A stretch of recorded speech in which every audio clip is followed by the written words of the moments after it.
The history of heavy.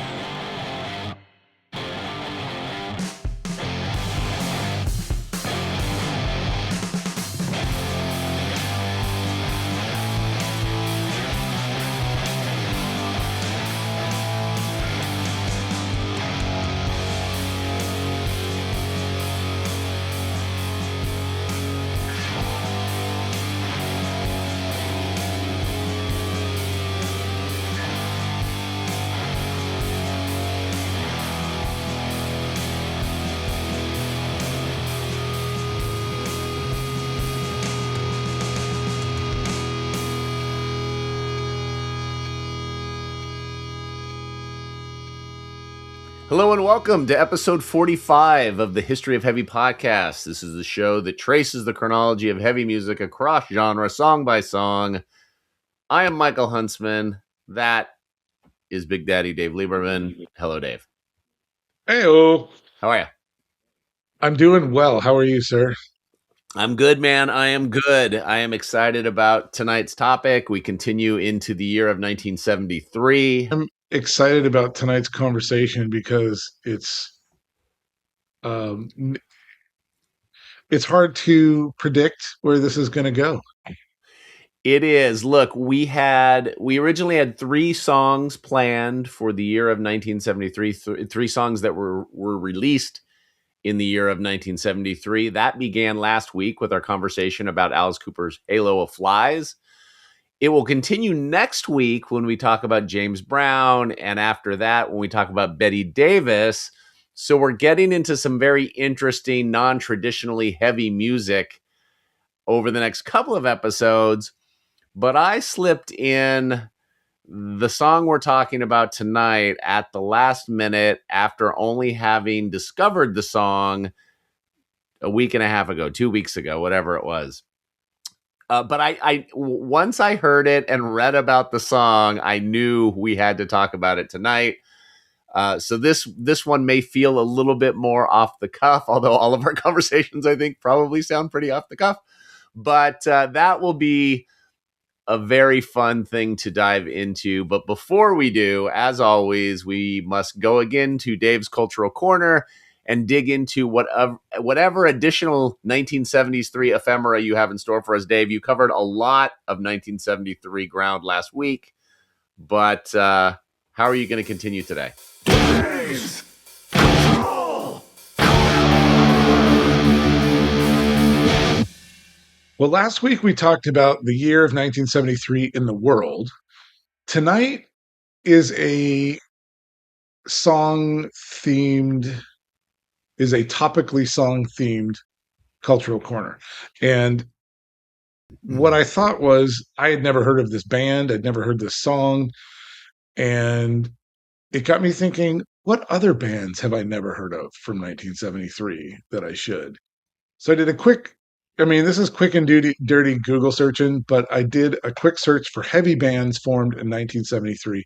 I'm going to read down the list, but then I'm going to go and tell you a little bit about the bands that I've never heard of, and likely neither have you.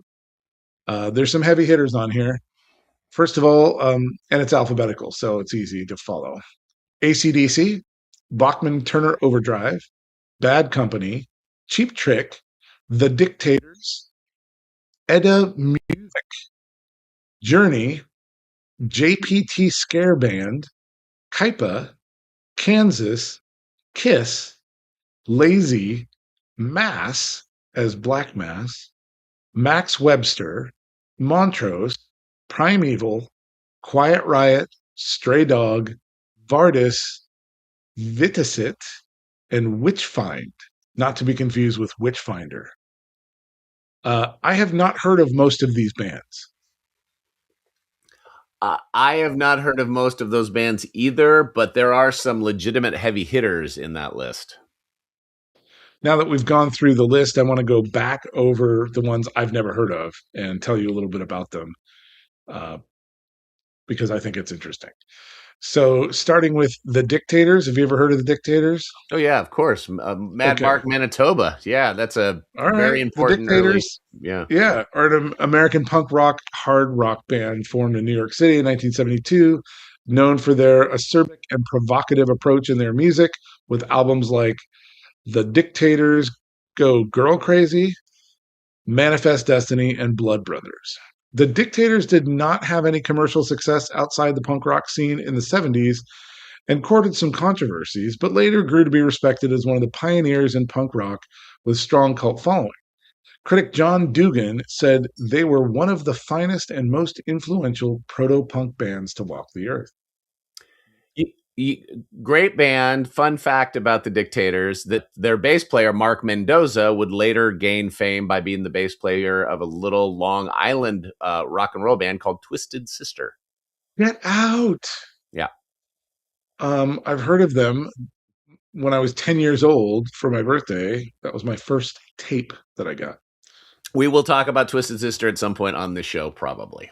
They'll get in the mix. If it's not Captain Howdy, it's going to be. Edda Művek is a Hungarian rock band formed in 1973, initially under the name Griff. Undergoing a brief name change to Edda, the band finally settled for Edda Művek shortly thereafter. The name Edda was inspired by the prose Edda of Norse mythology, while the word Művek, which means works, is a symbolic reference to the band originally starting its career in the industrial city of Miskolc, also dubbed as the Steel City. According to frontman Attila Pataki, Művek has also come to represent the band's labor-intensive work ethic and prolific approach to songwriting, recording, and touring. I will also say that Edda's catchy melodic rock tunes and touching power ballads initially focused on social and emotional life of youth, love, anxiety, and alienation. Themes later transitioned to issues dealing with sexuality, spirituality, cultural heritage, national identity, and in general, uncertainties and predicaments of contemporary Hungarian society amidst shifting political, social, and economic landscapes. The band performs more than 100 shows annually throughout Hungary and surrounding Hungarian communities in neighboring countries. The energetic and inventive musicianship that Edda are known for is best reflected through live performances. The JPT Scare Band, ever hear of them? Nope. They're an American rock band. It took its name from its members' first initials and their scary acid rock and early heavy metal sound.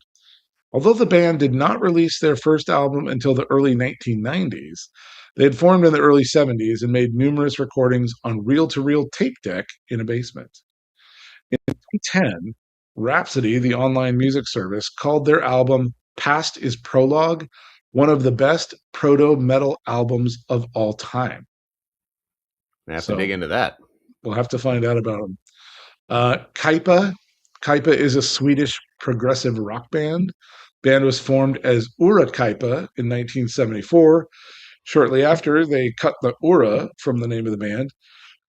They released their self-titled debut album.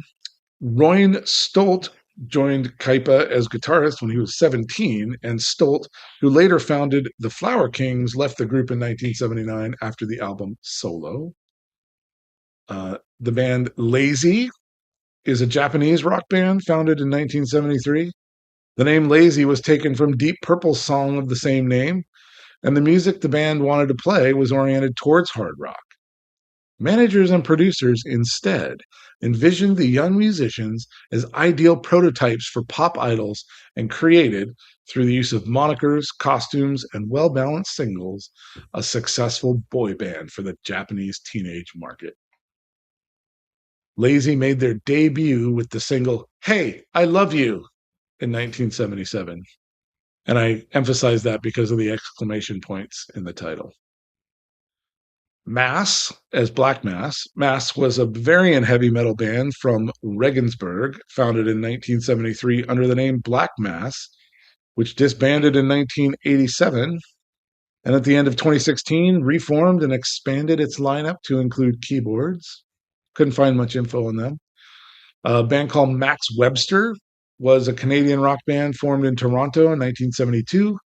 The band was relatively successful in Canada with several best-selling albums and had some minor success in the UK before dissolving in 1981.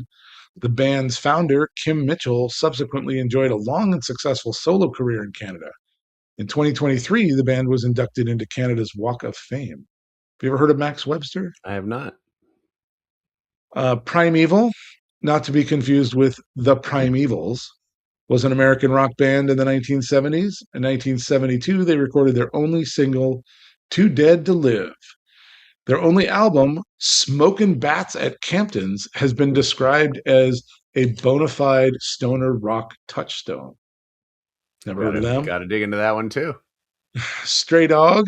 Stray Dog were an American blues-based hard rock band formed in Texas, United States in 1973. They recorded 2 albums before disbanding in 1975. Greg Lake signed them to Emerson, Lake and Palmer's label Manticore Records, and Greg Lake produced 3 tracks on that 1973 debut self-titled album, Stray Dog. You heard of them? I have heard of them, but I'm not sure it's the Stray Dog that I'm thinking of. I thought they were a British band, so maybe it's a different band. They released this in London. Oh, well, maybe that's they met somebody who had been a manager of Emerson, Lake and Palmer and convinced them to move to London. Okay, yeah, I've heard of them, but don't know anything much other than the name. Vardis are an English 3-piece hard rock, boogie rock, and heavy metal band from Wakefield, West Yorkshire, who enjoyed hits between 1978 and 1986, and then reformed in 2014. They formed a prominent part of the new wave of British heavy metal scene. Never heard of Vardis. Vitasit or Vitasit is a Czech hard rock heavy metal band founded in Roztokoy u Prahy. The formation of Vitasit began in 1973 under the name Smetiste. It's got very Czech accent things over it, and I'm sorry for butchering it. In this town, which is within the Prague district in 1973. That original name, Smetiste, meaning junkyard, was unpopular, and the band eventually picked Vitasit, which was a popular brand of drink crystals instead. Or like, it says drink crystals, but I think it's like a powdered juice drink or soda drink mix. They saw limited success. And Witchfind, which is not Witchfinder, which is a decent band. Witchfinder General, you mean? Witchfinder General, thank you. Yeah. Which was a weird thing in the history of England. There was a Witchfinder General who was out there looking for witches. Hold it. We'll get to them. They're on our list. We'll get to them. Right on. But Witchfind, Witchfynde, are an English heavy metal band, forerunners of the new wave of British heavy metal in the late 70s. Their music was less extreme than other metal bands of the era, embracing both simple pub rock and complex progressive rock elements. So tonight's band is a band I've never heard of, that was obscure, that was known for being unknown. And I thought it was interesting to put them in the company of their peers. I think that is a perfect kickoff to tonight's conversation. I do need to quickly give myself an immediate correction, because as I was talking about Mad Mark Mendoza, the bass player of the Dictators and later Twisted Sister, I realized as I was saying it that the other member of the Dictators was not Mad Mark Manitoba, but Handsome Dick Manitoba was the name of the famed Dictators, and then Ross the Boss. Anyway, that's the Dictators. Yeah, Ross the Boss, I saw in there too. Yeah, Ross the Boss, yeah. But tonight is not about the Dictators, and tonight, in fact, is not about a band that was formed in 1973. No, my friend. No.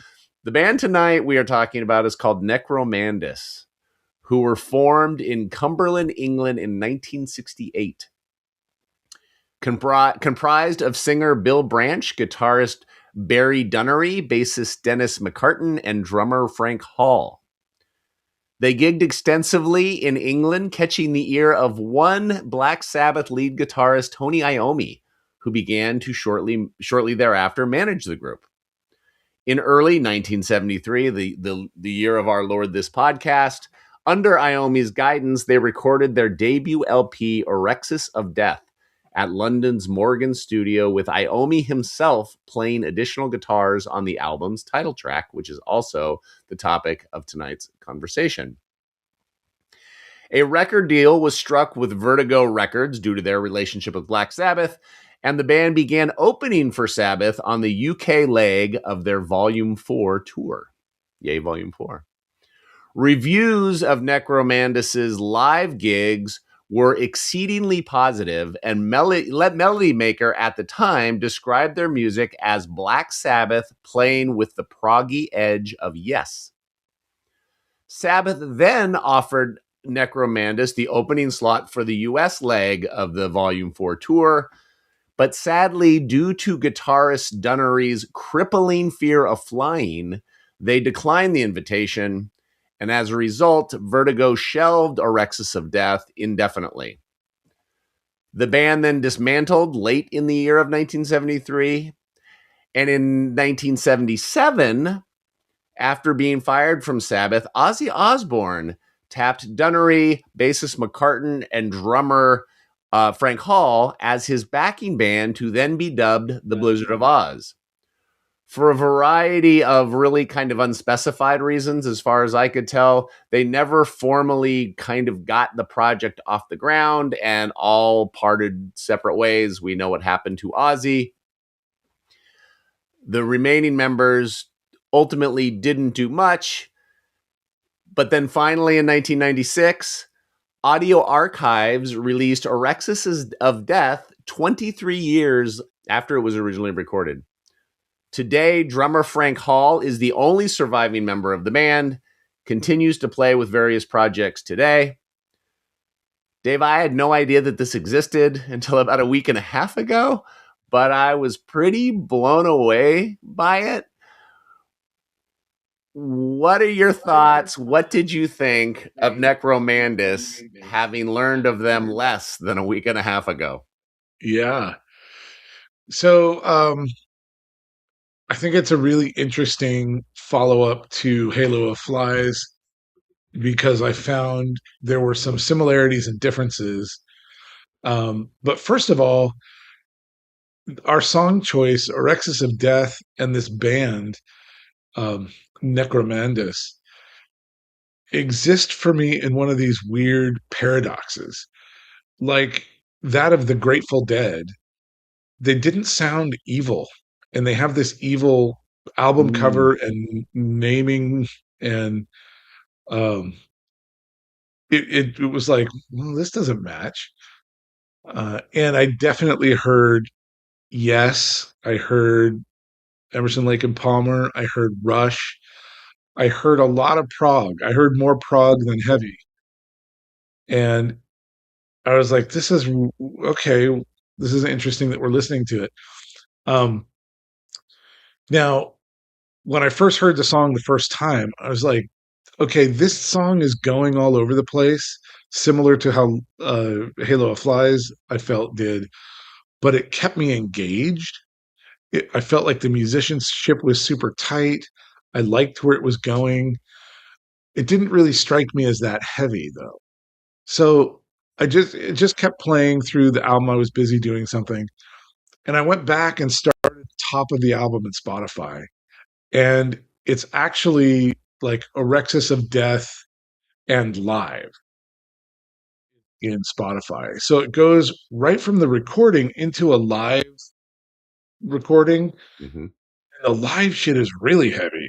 It's the same song, but it's like fuzzy guitars and, more raw. And there's some more songs on there there are a couple of songs that aren't on the recording that were super heavy, I thought. But the whole body of work, I listened to it a couple times through, uh, really grabbed me. I liked it. It was not what I was expecting going in. Again, I had to sit with it a little bit to sort of figure it out, but it was a sitting with it in harmony. I enjoyed sitting with it, where I had some conflict with Halo of Flies. And so to just be sure, I went back and listened to Halo of Flies and didn't have the same reaction to it going back to it. So I warmed up to Halo of Flies. So I needed to give that little kind of last week um, uh, appendix because I felt like I may have been a little hard on Halo of Flies. And not that I regret that. This is a journey of self discovery, but that's where I was then. And I'm still on the journey now. Uh, but I found this to be very proggy in that it was very tight, very melodic, a lot of jazz chord structures and like time signatures. Um, Super interesting. I found myself as interested in it as I was engaged with it. That's a good description. I really, and we don't talk beforehand about what you're going to do in your cultural corner. I love the way you teed this up because the thing that has me gobsmacked about Necromandus is the artifact of Necromandus in a lot of ways. The relationship with Tony Iommi, their opening for Sabbath, the fact that 3/4 of this band were the original Blizzard of Oz, and Right. I'd never heard of them until a week ago is crazy to me and so exciting that these kinds of things can continue to be discovered, which I think is so great. I agree with your assessment entirely of how you described it because I stumbled upon this band through an article or a link or a something, so got really excited to listen to them. Like you, did not expect them to sound what they sounded like, and only then did I start reading and find out the Iommi connection and all of that, and it was just like peeling back all of these layers on this thing, which was so cool. I should say what I didn't say when giving my brief biography of the band, that the original name of the band was Taurus, like bull. And the way they came up with Necromandus as a name was after a radio show that they played. They asked the audience for Oh, name that's right. suggestions, and that's how it came up. So it wasn't this. Wasn't their choice. It was like a radio contest. Yeah, it's Yeah, not. yeah. They didn't have this grand plan of this Black Sabbath image thing, and we're going to be this big thing, and it's going Right. to sound like this. And it was like, well, that's as good a name as any. Let's go play the music we play. Um, but I listened to this album all the way through a number of times. This song in particular, it happens to be the title track, but it was the one that kept jumping out to me. And I would skew the Melody Maker Sabbath playing a proggy yes a little bit because I don't hear Sabbath in this band really at all. I hear a ton of yes. Yeah. I mean, the opening sort of guitar play part that then becomes the guitar and bass playing the same line together. Is that not That's roundabout? yeah, that's yes. I mean, that's the entire Right. Fragile album. That sort of early Right. or kind of mid period yes, which I dig. The thing that I think makes them heavy, live stuff aside, and I agree with your description of the live stuff being heavier tonally with the guitars and whatever, but even on the recording, the singer, I want to make sure I get this. Bill Branch. Bill Branch is the singer. His voice is pretty gruff for that kind of prog rock. If you think about Yes or Rush or some of those, even ELP or some of Yeah. those busier prog bands, usually had that high falsetto octave kind of broad octave range singer. And Hmm. this guy, Bill Branch, is has a much more kind of more traditional hard rock voice, Yeah. which I really liked in the context of their busier, tempo changes and lots of parts in the songs. And it really struck me. I really, really liked it. And having the backstory that it has makes it just that much cooler, Yeah. I got to say, you could be Britney Spears, and if Tony Iommi manages your band, then you're Kind of into fucking it. heavy. I'm kind You're of into heavy. it. I'm Yeah. sorry, but you're heavy all of a sudden. So this we can't have a Sabbath adjacent podcast and not include this band. Right. They absolutely belong in the conversation. I saw another thing that said once hailed as the second Sabbath by British music weekly melody maker. I don't know Hmm. if I would go like you. I don't see it, but I get that the DNA, they share DNA in their bones, right? But like just like twins can have the same DNA and turn out to be very different people, that seems like a good analogy for this band versus Sabbath. Yeah. They're excellent musicians. Uh, they're definitely engaging, and they write some very compelling music, but it's very different. Yeah, and you think about going to see these guys in 1973 opening for Sabbath seems a little bit strange to me now given how forgetting the similarities and kind of focused on the differences. But remembering that in 1973, if you look at all those old Fillmore posters, like the Grateful Dead would play with Zeppelin and Moby Grape would Right, play with Santana and Miles Davis. And like right, right, right, the right. bills were so much more eclectic then. So it probably wasn't much of a leap for, these really busy, intricate proggy parts to be followed by, Snowblind. That's a really good point. I think that in our modern era, everything has become very polarized, especially things like media and especially music because of the algorithm effect. If Mm. you like this, you'll probably like that. If you like that, you'll probably like this other that. And you stay in your lane. But in the days of the Fillmore, it was a venue. People wanted to see live music. People, if you were 20 years old in 1973, you have come from this other history. Your mental discography that you've been exposed to is cannot be polarized. It just wouldn't have been.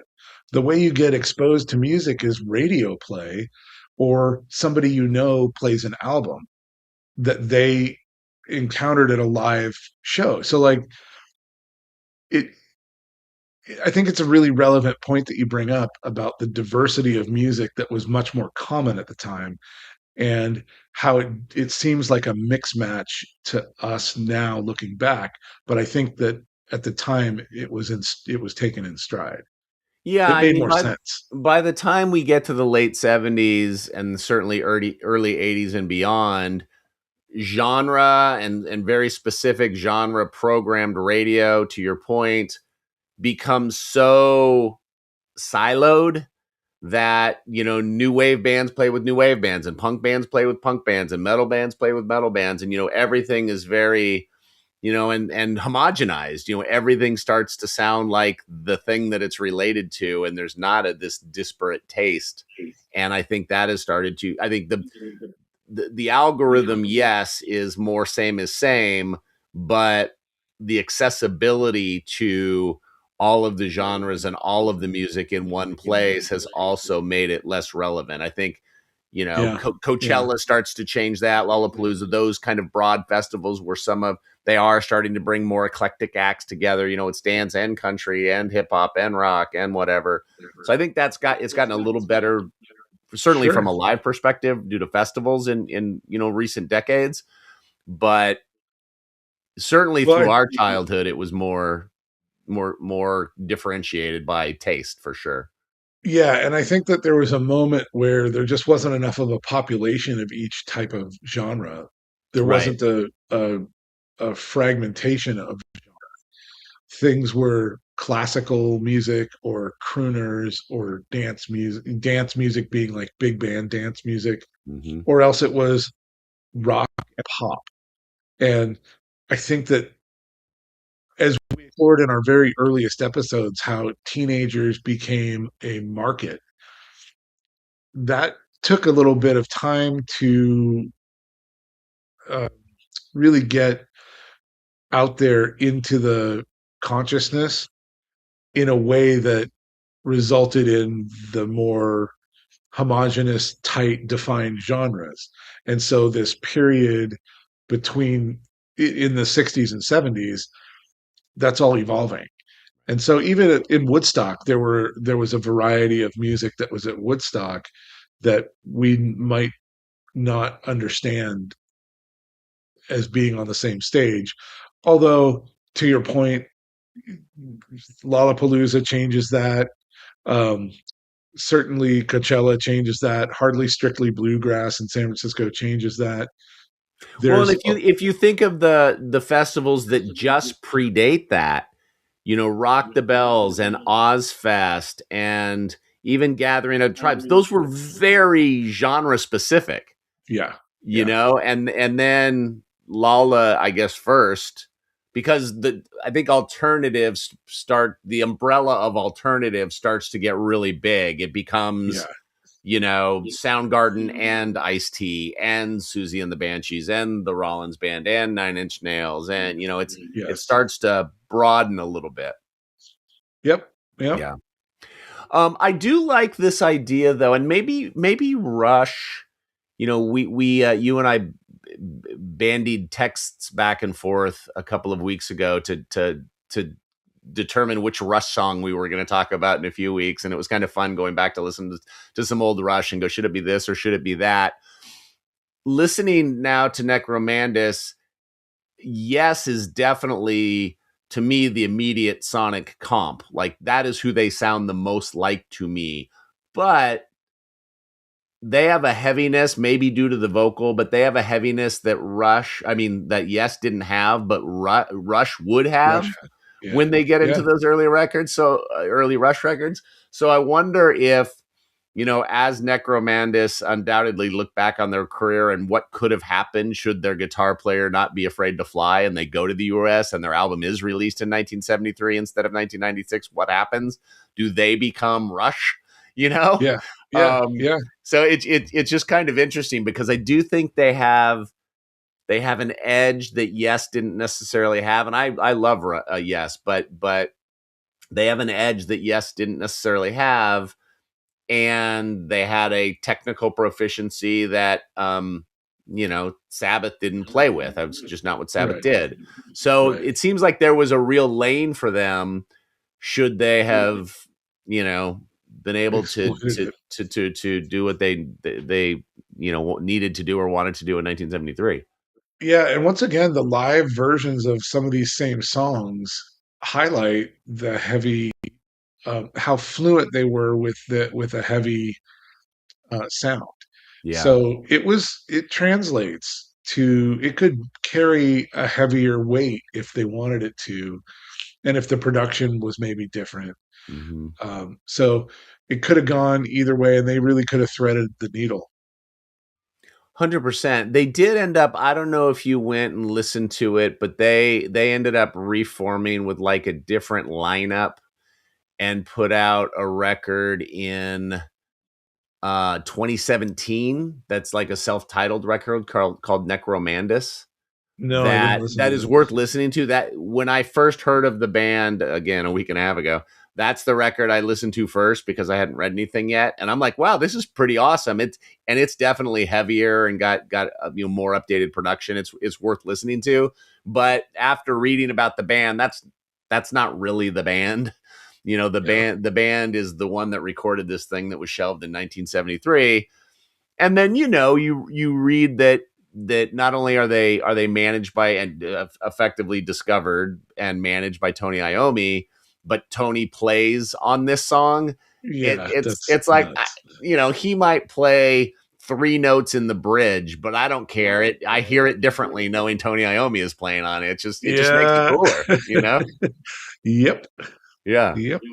Yeah, yeah. I don't this sort of thing, and again, you ran off a litany now of bands that I need to go kind of unearth and listen to, and if presumably some of them released albums in the early part or mid 70s that may turn up on our list now that you've exposed us to them, but it is just so cool. And again, technology today that I could read about this thing in a book and find their music immediately accessible on a streaming service, and then go to the internet and read all about their history and how they came to be and why we'd never heard of them and how their record was shelved and how they formed Blizzard of Oz and all this stuff.